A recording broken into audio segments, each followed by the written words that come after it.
Liquor की जब बात हुई है तो सर मैं एक पूरी एफएमसीजी थीम पर चला जाता हूँ, क्योंकि एफएमसीजी थीम पर सर जब कंजम्पशन वाली स्टोरी उस दिन अनफोल्ड हो रही थी कि 7 लाख से बढ़ाकर 12 लाख रुपए कर दिया गवर्नमेंट ऑफ इंडिया ने, और उसके बाद 1 फरवरी के ये हाई हैं सर सारे शेयरों के। HUL 2602 गया था, कल की क्लोज 2248, आईटीसी 471 गया था, 402 की क्लोज।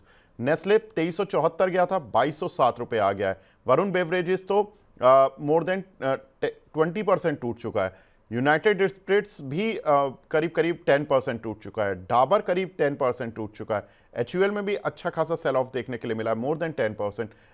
ITC में भी मोर देन 10% का नेगेटिव रिटर्न देखने के लिए मिल रहा है। सर बजट में ऐसा क्या था कि ये एफएमसीजी शेयर एक बार तो स्पाइक किया और फिर अचानक से गिर गए?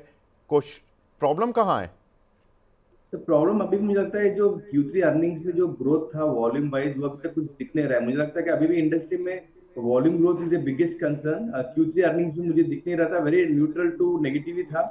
आई थिंक Q4 अर्निंग्स को भी वॉच आउट करना चाहिए before taking a call on the consumption story. आपने सही बताया कि कंजम्पशन स्टोरी बजट में बहुत हाईली फोकस हुआ है, but it is A next financial year story. मुझे लगता है अप्रैल और first quarter of the next financial year वहां पे आपको ध्यान देना चाहिए कि ये real consumption story turn out हो रहा है या नहीं हो रहा है। सेकंड कंसर्न मैंने देखा हुआ था, मतलब cost of there raw materials. मुझे लगता है कि कॉस्ट ऑफ रॉ मटेरियल्स भी बहुत हाई हो चुके हैं, तो that is pinching their margins. That is also one concern for the P&L account. Third point मुझे लगता है कि जिस तरीके से ये ऑनलाइन ई कॉमर्स हो रहा है, डायरेक्टली ये जो HUL हो या नेस्ले हो या वरुण बेवरेजेस हो, उनके जो प्रोडक्ट सेल्स है वहां पे हाई कंपटीशन में प्रोडक्ट सेल्स उनके कुछ खास नहीं हो रहे। मैंने रिसेंटली एक स्टडी किया था जहां पे मुझे लग रहा था कि online sales are hitting these companies very highly, not directly buying from these companies. तो सर अभी क्या करें? जो लोग बजट डे पर फंसे या बजट के बाद फंसे इन सभी शेयरों में, वो रख लें कि नेक्स्ट फाइनेंशियल ईयर इन्हीं कंपनी में थोड़ा रिवाइवल वाला साल हो सकता है, या अब इन पर ये फोकस रखें कि भाई ठीक है इनकी तो वॉल्यूम ग्रोथ ही नहीं आ रही है तो हमें तो डरे रहना, हमने तो गलत चॉइस कर ली, हम खबर के मोमेंटम में गलत फंस गए तो निकल ही जाएं, वरना और फंसे रहेंगे लंबे समय तक, क्योंकि मार्केट बॉटम से ज़्यादा दूर तो ज़्यादातर एक्सपर्ट से बात हो रही है तो ज़्यादा दूर नहीं है, हो सकता है 2-4-5% के बाद सेटल हो जाए। लेकिन अगर ऐसे में रिवाइवल इन कंपनियों में नहीं आया, दूसरी कंपनियों में आया, तो आदमी तो बहुत दुखी होगा। क्या करें सर? Obviously yes. जिस तरह से सेंटिमेंटली जो एक दो दिन के लिए जो मोमेंटम आया था एफएमसीजी के लिए, वो ट्रेडर्स पॉइंट ऑफ व्यू था, not a investor point of view. मुझे लगता है कि अभी भी earnings are the main point जो भी हम कंपनी में देखना चाहिए। अगर किसी ने ऑलरेडी वो वहां पे ले चुके हैं, मतलब वो डे हाई के आसपास, या जो आप बोल रहे हो 2600 के आसपास किसी ने ले चुके हैं, मुझे लगता है कि उनको एक दो क्वार्टर के लिए वेट करना चाहिए। Downside is very limited to that, at least cost of their buying can be recovered in next 6 months. ठीक है, तो यहाँ पर सर इनमें कोई आपकी टॉप पिक या कोई आपको लगता है कि सबसे पहले रिवाइव करने वाली कंपनी कौन सी होगी?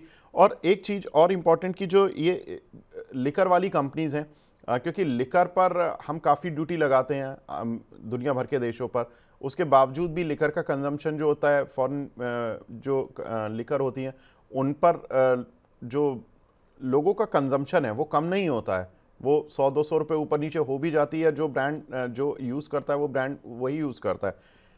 क्या लगता है सर अगर ड्यूटी कम हो गई तो उनकी वॉल्यूम सेल्स पर इंडियन कंपनीज की सेल्स को मतलब हिट करेंगी या नहीं करेगी? नहीं, ऑब्वियसली आई डोंट थिंक, मतलब इससे राइटली बताया स्ट्रैटेजी यहाँ पे क्या है लोगों का, उनको अगर कुछ ब्रांड लेना है वही ब्रांड से लेना है। कभी आज तक शायद उन्होंने प्राइसिंग का भी सोचा नहीं होगा। लास्ट 2 साल से शायद बहुत सारे प्राइसेस बढ़े हुए हैं, तो फिर भी उन्होंने वो जो चीज नहीं चेंज नहीं की। मुझे लगता है कि it is good for the sector. Obviously ये स्ट्रैटेजी हमेशा वर्कआउट करते रहेगा लिकर एज ए सेक्टर के लिए। Very positive for that overall. जो गिरा हुआ रीजन मुझे लगता है कि थोड़ा सा रॉ मटेरियल प्राइसेस पे जो मोलासेस है, वहाँ जो कन्वर्टिंग ऑफ लिकर है, वहाँ पे मुझे कॉस्ट बढ़ा हुआ है, मार्जिन प्रेशर्स है, वो एक रीजन से ही स्टॉक प्राइसेस गिरे हुए हैं। मुझे लगता है कि वॉल्यूम से ज्यादा कुछ खास वीकनेस आने वाला नहीं है गोइंग फॉरवर्ड। जी सर, जो मेरा पहला क्वेश्चन था वो रह गया कि इनमें कौन सी कंपनियां हैं जो कि लेनी चाहिए और कौन सी कंपनियां हैं जिनसे दूर रहना चाहिए? आई थिंक VBL थोड़ा सा वीक होना चाहिए, बिकॉज उसका जो पेप्सिको है वो शायद इंडिया में इन्वेस्ट भी कर रहा है, but not with VBL, he is doing with Jubilant food के साथ कुछ प्लान कर रहा है 10,000 करोड़ के आसपास। तो मुझे लगता है कि वहां पे थोड़ा कंसर्न राइज हुआ है। ITC can be very defensive stock right now. मुझे लगता है कि वहां पर डाउनसाइड इज वेरी लिमिटेड, और जिस तरीके से सिगरेट वॉल्यूम जो ग्रोथ आया था लास्ट Q3 अर्निंग्स में near to 5%, that is the big trigger going forward. वो चीज अच्छा आ सकता है। मुझे लगता है डाउनसाइड कैपिटल प्रोटेक्शन के हिसाब से मुझे ITC अच्छा लगता है।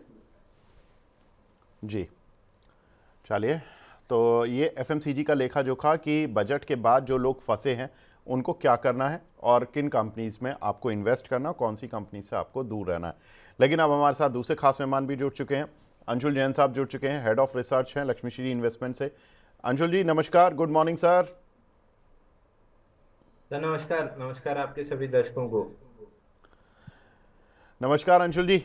अंशुल जी, आपकी जो प्रेडिक्शन थी वो बैंग ऑन टारगेट चल रही है कि मिड कैप स्मॉल कैप में एक बाउंस बैक मिलेगा, बाउंस बैक मिल रहा है। और निफ्टी में थोड़ा अभी भी मतलब प्रेशर रहेगा, अभी मार्केट पूरी तरह से बॉटम नहीं लगा है, तो सर लग भी नहीं रहा, मार्केट बॉटम नहीं लग रहा, मिड कैप स्मॉल कैप थोड़ा सा बॉटम लगाने की कोशिश कर रहे हैं।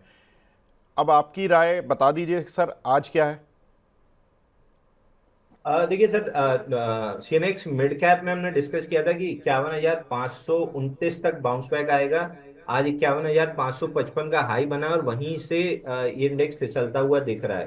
तो अब कल का लो काफी इंपॉर्टेंट हो जाता है, जो कि है 50,195। अगर इसके नीचे गया, जो कि जाना भी चाहिए, तो फिर जो last leg of down move की हम बात कर रहे हैं 47,246 और 45,395, ये लेवल बहुत जल्दी से टेस्ट होते हुए दिखेंगे। तो मेरे को ये इंडेक्स खराब लग रहा है। पुल बैक ऑलमोस्ट डन लग रही है। अब यहाँ से डाउनसाइड वापस आज पहला साइन है इमर्ज होते हुए। इसको फॉलो थ्रू की जरूरत है। अगर फॉलो थ्रू मिल जाता है तो फिर इसमें काफी हद तक डाउनसाइड ट्रिगर होती हुई दिखेगी। अच्छा ठीक है, तो मतलब अभी जो मिड कैप स्मॉल कैप में पैसा मिला है पिछले 2-3 दिन में सर, तो वसूल लें, मतलब अभी एवरेज करने के लिए मौका मिलेगा अंशुल जी? सर अगर मिड कैप स्मॉल कैप में 3 दिन में अपने पैसा कमाया है तो आप बहुत किस्मत वाले हैं। तुरंत पैसा बुक करके बाहर हो लीजिए। ठीक है, अंशुल जी ने तो यहाँ पर रेड सिग्नल दे दिया आते ही। अच्छा अंशुल जी, एक चीज़ और बता दीजिए सर, ये जो निफ्टी का 17 फरवरी का लो लगा था 725, 22,725 की रेंज में लगा था, आज 733 तक गई है ऑलमोस्ट, और वहां से घूम गई है निफ्टी। ये क्या साइन दे रही है सर? सर देखिए, साइन फिलहाल तो बुलिश है, लेकिन मैं बहुत ज्यादा कन्विंस नहीं हूँ। क्योंकि मिड कैप स्मॉल कैप अगर गिरना स्टार्ट करता है तो फिर निफ्टी को संभालना बहुत मुश्किल हो जाता है। फिलहाल जो इमीडिएट लो था 22,725, ऑलमोस्ट हमने उसको टेस्ट किया है। 733 का लो बना है स्पॉट पे। उससे हल्का सा हायर लो है, लेकिन कैंडल एक्सट्रीमली रेड है। तो आज के सेशन की क्लोजिंग काफी इंपॉर्टेंट रहेगी। अगर हम नियर लोज क्लोज करते हैं तो फिर कल ये लेवल टूट जाएगा, और अगर हम वापस से रिकवर करके हाई के पास क्लोज करते हैं तो फिर रिकवरी आने के चांसेस काफी हाई रहेंगे। तो इस जंक्चर पे निफ्टी बैंक निफ्टी मेरे लिए बहुत क्लियर नहीं है। मैं उस पर कॉल भी नहीं लेना चाहूंगा। मैं एटलीस्ट आज की क्लोजिंग देखना पसंद करूंगा। लेकिन हाँ, सीएनएक्स मिड कैप जो हमने डिस्कस किया था वहां तक पुल बैक कंप्लीट हो चुका है, और नई डाउन मूव ऐसा लग रहा है कि स्टार्ट हो रही है। तो इसको थोड़ा सा ध्यान में रखिए। मिड कैप स्मॉल कैप से वापस से next leg of down move start होती हुई दिख रही है। तो बिल्कुल इस समय दूर हट जाना चाहिए। ठीक है, तो यहाँ से सर ने बता दिया है कि क्या आपको मिड कैप में करना है और क्या आपको निफ्टी में करना है।